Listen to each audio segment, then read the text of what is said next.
Hi. September മാസം ആദ്യ ആഴ്ചകളിലൊന്നിൽ ഉത്തർപ്രദേശിലെ ഹിൻഡൻ എയർബേസിൽ നിന്ന് C-17 ഗ്ലോബ് മാസ്റ്റർ എന്ന പടുകൂറ്റൻ മിലിറ്ററി ട്രാൻസ്പോർട്ട് വിമാനം ആകാശത്തിലേക്ക് പറന്നുയർന്നു. ഒരുപാട് നൂറുകണക്കിന് കിലോമീറ്ററുകൾ അകലെ ഒരു ഫ്ലഡ് കൊണ്ട് ദുരന്തം അനുഭവിക്കുന്ന ജനങ്ങൾക്ക് സഹായ ഹസ്തവുമായിട്ടാണ് ഈ വിമാനം ആകാശത്തിലേക്ക് പറന്നുയർന്നത്. പറഞ്ഞു വരുന്നത് ഓപ്പറേഷൻ സദ്ഭവിനെ കുറിച്ചാണ്. ഓപ്പറേഷൻ സദ്ഭാവന എന്ന് നിങ്ങൾ കേട്ടിട്ടുണ്ടാവും. ഇന്ത്യൻ ആർമി ലോഞ്ച് ചെയ്ത ഒരു ഓപ്പറേഷനാണ് ഓപ്പറേഷൻ സദ്ഭാവന. അതായത് പാകിസ്ഥാൻ സ്പോൺസേർഡ് ആയിട്ടുള്ള ടെററിസത്തിന്റെ ഭാഗമായിട്ട് ജമ്മു കാശ്മീരിലും ലഡാക്കിലും ഒക്കെ ദുരിതം അനുഭവിക്കുന്ന ജനങ്ങൾക്കുള്ള ഒരു കൈത്താങ്ങായിരുന്നു ഓപ്പറേഷൻ സദ്ഭാവന. എന്നാൽ ഓപ്പറേഷൻ സദ്ഭവ് മറ്റൊന്നാണ്.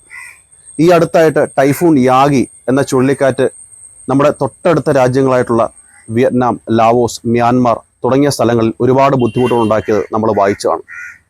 ഇതുമായിട്ട് ബന്ധപ്പെട്ട് നൂറുകണക്കിന് ആൾക്കാർക്ക് ജീവൻ നഷ്ടപ്പെട്ടു. ഒരുപാട് പേർക്ക് സ്വന്തം വീടും കൂടും എല്ലാം നഷ്ടപ്പെട്ട് തെരുവിലേക്ക് ഇറങ്ങേണ്ടി വന്നു.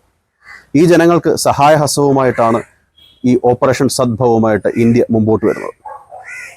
മുമ്പ് പറഞ്ഞ പോലെ തന്നെ C-17 ഗ്ലോബ് മാസ്റ്റർ എന്ന മിലിറ്ററി ട്രാൻസ്പോർട്ട് വിമാനത്തിലും INS സത്പുര എന്ന കപ്പലിലുമായിട്ട് ഒരുപാടധികം സഹായങ്ങൾ നമ്മൾ ഈ രാജ്യത്തിലേക്ക് എത്തിക്കുകയുണ്ടായി.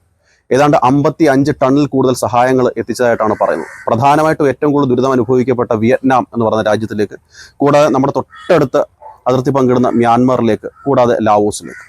അതായത് ഈ നിത്യോപയോഗ സാധനങ്ങൾ, മെഡിക്കൽ എക്യുപ്മെന്റ്സ്, മെഡിസിൻ, ജനറേറ്റർ, ടെന്റുകൾ, ആഹാര സാധനങ്ങൾ എന്നിങ്ങനെ ഒരുപാടധികം സഹായങ്ങൾ. ഇന്ത്യയെ സംബന്ധിച്ച് ഈ ഒരു റീജിയൻ പ്രത്യേകിച്ച് ഒരുപാടധികം പ്രശ്നങ്ങൾ ഉണ്ടായിക്കൊണ്ടിരിക്കുന്ന, ചുറ്റുമുള്ള രാജ്യങ്ങൾ പലയിടത്തും സ്റ്റെബിലിറ്റി നഷ്ടപ്പെട്ടുകൊണ്ടിരിക്കുന്ന, മ്യാൻമാർ അടക്കമുള്ള രാജ്യങ്ങൾ വലിയ പ്രശ്നങ്ങൾ നടന്നുകൊണ്ടിരിക്കുന്ന ഈ സമയത്ത് ചുറ്റുമുള്ള പ്രദേശങ്ങളെ കണ്ടിൽ നിന്നടിക്കാൻ ഇന്ത്യയെ പോലെ വലിയൊരു രാജ്യത്തിന് സാധിക്കില്ല. അതുകൊണ്ട് തന്നെയാണ് ചൈന അടക്കമുള്ള വലിയ പടുകൂറ്റൻ രാജ്യങ്ങളൊക്കെ അടുത്ത് കിടന്നിട്ടും ഏറ്റവും ആദ്യം സഹായവുമായിട്ട് ഈ പറഞ്ഞ രാജ്യങ്ങളൊക്കെ എത്തിയത് ഇന്ത്യയാണ്.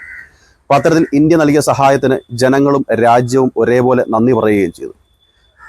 ഇത്തരത്തിലുള്ള സഹായഹസ്തവുമായി ചുറ്റുമുള്ള രാജ്യങ്ങളും ലോകമെമ്പാടുമുള്ള മനുഷ്യരും കഷ്ടപ്പെടുമ്പോൾ അവർക്കൊരു സഹായം എന്നുള്ള നിലയ്ക്ക്, ഒരു പ്രതീക്ഷ, ഒരു ആശ്രയം എന്നുള്ള നിലയ്ക്ക് നമ്മുടെ മഹാരാജ്യമായിട്ടുള്ള ഇന്ത്യ ഇനിയും ഇതേപോലെയുള്ള പ്രവർത്തനങ്ങൾ കാഴ്ചവെക്കട്ടെ എന്ന് ആശംസിക്കുന്നു, പ്രതീക്ഷിക്കുന്നു. Thank you.